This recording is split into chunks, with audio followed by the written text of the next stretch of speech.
Hello everyone and welcome back to our PYQ analysis series. तो जैसा कि आप लोगों को पता है, हमने पीवाईक्यू एनालिसिस हम बहुत टाइम से करते हुए आ रहे हैं and we have solved like almost all the questions of polity which were there in your prelims examination papers. ठीक है, आज जो हम डिस्कस करने वाले हैं वो कुछ क्वेश्चंस जो हमारे 2016 के पेपर के रह गए हैं, हम वो डिस्कस करेंगे पहले। ठीक है, उसके बाद में we will be seeing that what will be our further modus of operations. आगे चलते हैं हम आज के हमारे फर्स्ट क्वेश्चन की तरफ। फर्स्ट क्वेश्चन देखो क्या बोल रहा है, डायरेक्ट फैक्चुअल क्वेश्चन है, कोई इफ एंड बट नहीं है। When was Rajasthan information commission constituted? ये हम पहले भी डिस्कस कर चुके हैं जहां तक मुझे याद है। हमने जब हमारी इनिशियल क्लासेस करी थी कॉन्स्टिट्यूशन और नॉन कॉन्स्टिट्यूशन बॉडीज की, हमने उसमें डिस्कस किया हुआ है ये। So when was the Rajasthan information commission constituted? It was constituted in 2006. When? On April 18, 2006. Right? So this is a very factual question. इसमें कोई इधर उधर की बात करने का हमारा वो नहीं है। तो हम आगे चलते हैं हमारे नेक्स्ट क्वेश्चन की तरफ। नेक्स्ट क्वेश्चन क्या बोल रहा है? Choose the correct answer. The appointment of Lokayukta at the state level was first recommended by। Lokayukta आपको पता है क्या होती है? इन्वेस्टिगेटिव बॉडीज होती हैं, इंडिपेंडेंट बॉडीज होती हैं, राइट। लोकायुक्तास कहाँ होती हैं? स्टेट लेवल के ऊपर होती हैं, ठीक है। और नेशनल लेवल के ऊपर कौन होता है आपका? Lokpal. Similar body national level के ऊपर कौन होता है आपका? लोकपाल होता है। लोकायुक्ता का काम क्या है बेसिकली? लोकायुक्ता स्टेट लेवल के ऊपर जितने भी करप्शन या मैल एडमिनिस्ट्रेशन के केसेस होते हैं, क्या होते हैं? करप्शन और मैल एडमिनिस्ट्रेशन, जितने भी करप्शन या मैल एडमिनिस्ट्रेशन के केसेस होते हैं उनको एड्रेस करती है। किसी का ग्रीवेंस होता है उसको सॉल्व करती है, किसी की कंप्लेंट्स होती हैं उनके अंदर इन्वेस्टिगेशन करती है। किससे रिलेटेड? आपकी जो भी पब्लिक अथॉरिटीज हैं, ठीक है, जितनी भी पब्लिक अथॉरिटीज हैं, अगर वो किसी भी तरीके का करप्शन करती हैं, ठीक है, या फिर वो किसी भी तरीके का मैल एडमिनिस्ट्रेशन करती हैं, तो उसके पीछे कौन लग जाती है? आपकी Lokayukta at your state level. ठीक है, लोकायुक्ता क्या है? Lokayukta is an independent authority. क्या है? एक इंडिपेंडेंट अथॉरिटी है, ठीक है।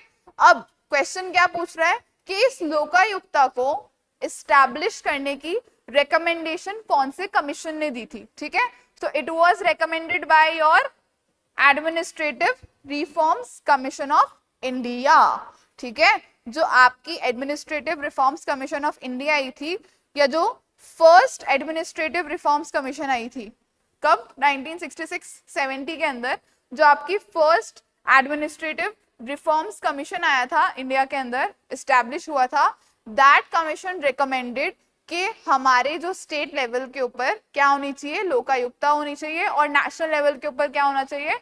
लोकपाल होना चाहिए। ठीक है, so your correct option is option number 2, that is administrative reforms commission of India 1966-70।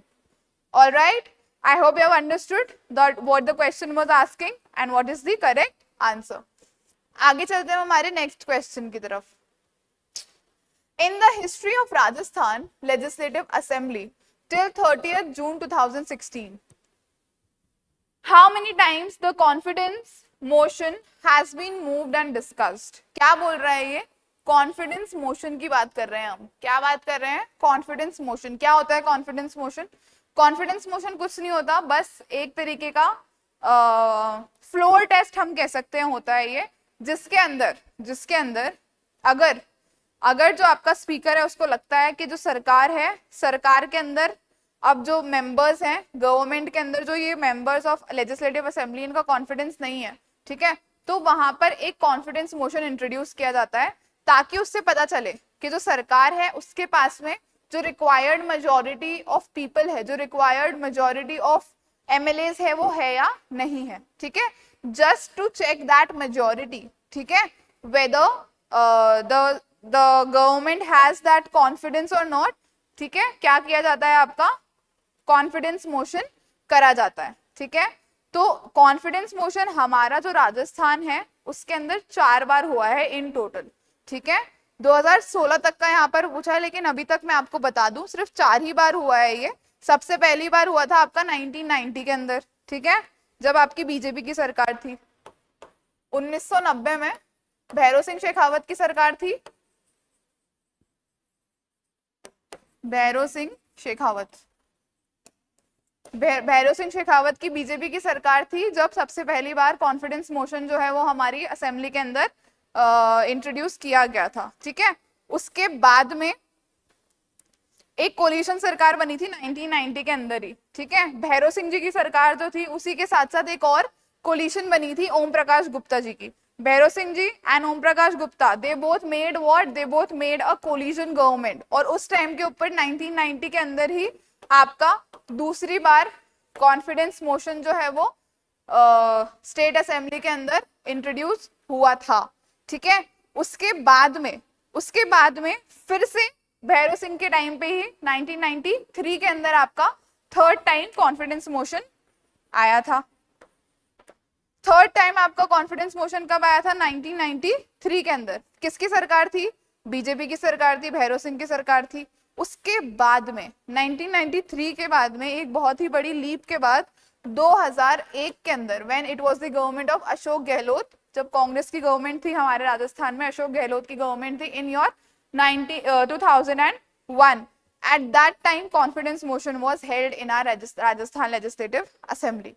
So there were 4 instances of what, of your confidence motion. ठीक है, तो क्या होगा इसका correct option, it was 4, option number 4 times. ठीक है, किस किस के बारे में हुई है, सबसे ज्यादा 1990 के अंदर हुई है, भैरव सिंह की सरकार थी, ओम प्रकाश गुप्ता और भैरव सिंह की थी वापस से 1990 में, तब कॉन्फिडेंस मोशन मूव हुआ था हमारी राजस्थान लेजिस्लेटिव असेंबली में। Then in 1993 again Bhairav Singh की सरकार थी, एंड इन 2001 अगेन आपकी कांग्रेस की सरकार थी, it was of Ashok Gehlot. ठीक, 4 बार हमारे यहाँ पर कॉन्फिडेंस मोशन मूव हुआ है हमारी राजस्थान लेजिस्लेटिव असेंबली के अंदर। आई होप आपको ये चीज समझ में आ गई। इसी से एक क्वेश्चन बन सकता है that which chief minister faced the most confidence motion in Rajasthan Legislative Assembly? Question बन सकता है, yes or no? कौन से चीफ मिनिस्टर ने फेस किए सबसे ज्यादा confidence motions? He is Bhairav Singh Shekhawat. ठीक है, I hope you have understood the question. आगे चलते हैं हमारे नेक्स्ट क्वेश्चन की तरफ।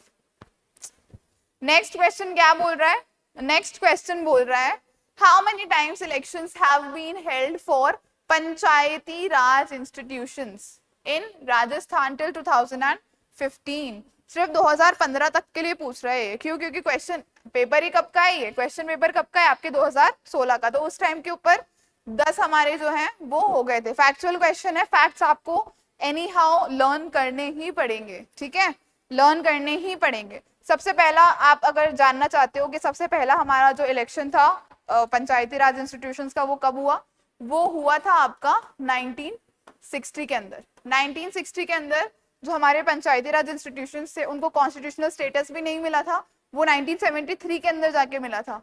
बट 1960 के अंदर जो है आपके फर्स्ट पंचायत राज इंस्टीट्यूशन के इलेक्शंस हमारे राजस्थान के अंदर हो गए थे। और हमारा जो राजस्थान है, it is the one of the first states जिन्होंने इस सिस्टम को, ग्रासरूट लेवल डेमोक्रेसी को प्रमोट करने में, ग्रासरूट लेवल डेमोक्रेसी को अडॉप्ट करने में सबसे आगे पहल करी थी। यस और no?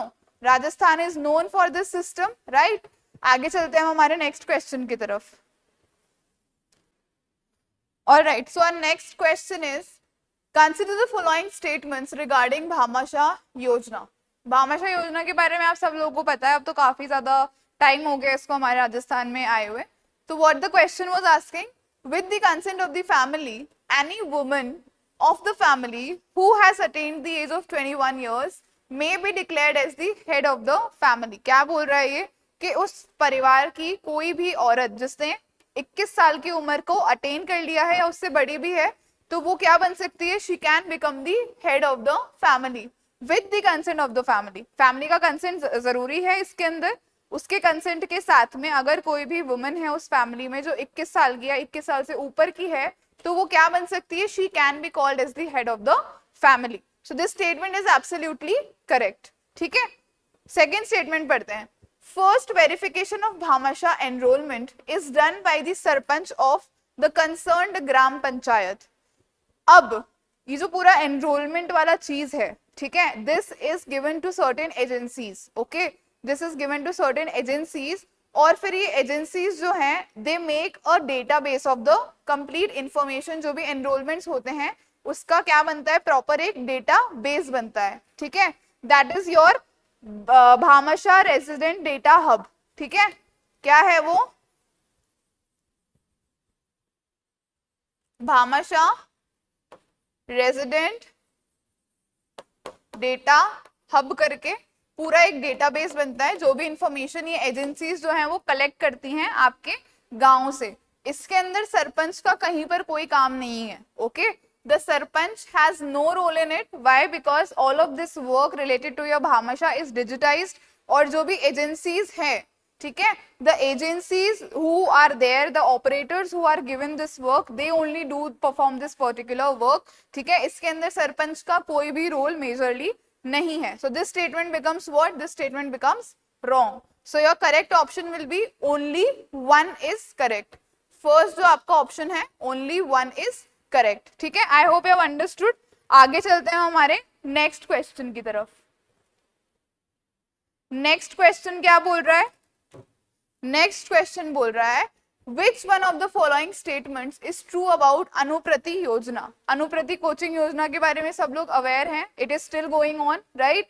It provides what? It provides financial assistance to meritorious students. ठीक है, जो किसी भी तरीके की कॉम्पिटिटिव एग्जाम की तैयारी करना चाहते हैं उनको क्या एक स्कॉलरशिप टाइप का प्रोवाइड करती है. ठीक है, क्या बोल रहा है ये? इनके इन सब स्टेटमेंट्स में से, ठीक है, कौन सी स्टेटमेंट ट्रू है? ठीक है, क्या पूछ रहा है? ट्रू कौन सी है? It is a scheme to give financial help to scheduled caste girl for marriage. Is it related to marriage? No. So this statement becomes wrong. Second statement क्या बोल रहा है? It is a scheme given to coaching, given to give coaching for scheduled caste and scheduled tribe students. Absolutely correct. ठीक है, आगे चल रहे हैं हम. और it is a scheme to give financial help to orphan children of scheduled caste. No, orphans के लिए थोड़ा है ये scheme. This is not for the orphans. आगे चलते हैं. It is a scheme to give financial assistance to school-going children of scheduled caste and scheduled tribes. No, it is not a major scholarship scheme. जो आपकी जो regular scholarship schemes होती हैं pre matric और post matric वाली, वो थोड़े ना है. ये तो आपके 12th के बाद में आप इस चीज के लिए अप्लाई कर सकते हो, right? When you are actually there in the competitive exams की जो फील्ड होती है उसके अंदर, राइट? सो आपका करेक्ट स्टेटमेंट क्या होगा? Your correct statement will be statement number 2. But यहाँ पर एक देखने वाली बात ये है that this is not only for the scheduled caste and scheduled tribes. इसका जो एरिया ऑफ ऑपरेशन है वो अब बढ़ चुका है. There are OBCs as well, there are ईडब्ल्यूएसएस एज वेल. ठीक है, तो इसका जो एरिया है वो परव्यू जो है वो बढ़ चुका है. और यहाँ पर ये एम करता है to give scholarship kind of thing to the meritorious student जो कि प्रिपेयर कर सके किसी भी कॉम्पिटिटिव एग्जामिनेशन के लिए. जैसे आपका आरएस एग्जाम हो गया, आपका यूपीएससी का एग्जाम हो गया, ठीक है, नीट हो गया, जेईयू हो गया. So all of these examinations के लिए जो भी बच्चे प्रिपेयर करते हैं, जो मेरिटोरियस बच्चे होते हैं जिनकी एक सर्टेन परसेंटेज से ऊपर आई हुई होती है, उन बच्चों को क्या देती है? एक स्कॉलरशिप प्रोवाइड करती है सरकार. एक तरीके का फाइनेंशियल असिस्टेंस प्रोवाइड करती है ताकि वो बच्चे जो हैं वो कोचिंग ले पाए, वो चीज एक्सेस कर पाए. क्योंकि ये कोचिंग्स जो होती हैं वो थोड़ी एक्सपेंसिव होती हैं और हर बच्चे के लिए एक्सेसिबल नहीं होती है. इसीलिए the government has come up with this particular scheme. So this was the end of your PYQ analysis of 2016 का पेपर. 2016 के पेपर में जितने भी हमारे पॉलिटी के क्वेश्चंस आए थे वो सब हमने इस पर्टिकुलर वीडियो के अंदर अब कवर कर लिए हैं. इस सीरीज का मैं लास्ट वीडियो बनाऊंगी फॉर पॉलिटी, जो आपका नेक्स्ट वीडियो होगा, जो आपका पूरा 2013 के पेपर को एनालाइज करेगा, राजस्थान पॉलिटी के पार्ट को. ठीक है, with that we will be completed with each and every question which have ever been asked related to your polity, चाहे से वो इंडियन पॉलिटी का हो या फिर राजस्थान पॉलिटी का हो, ठीक है। सो तब तक everyone keep studying hard and all the very best for your preparation. Thank you so much.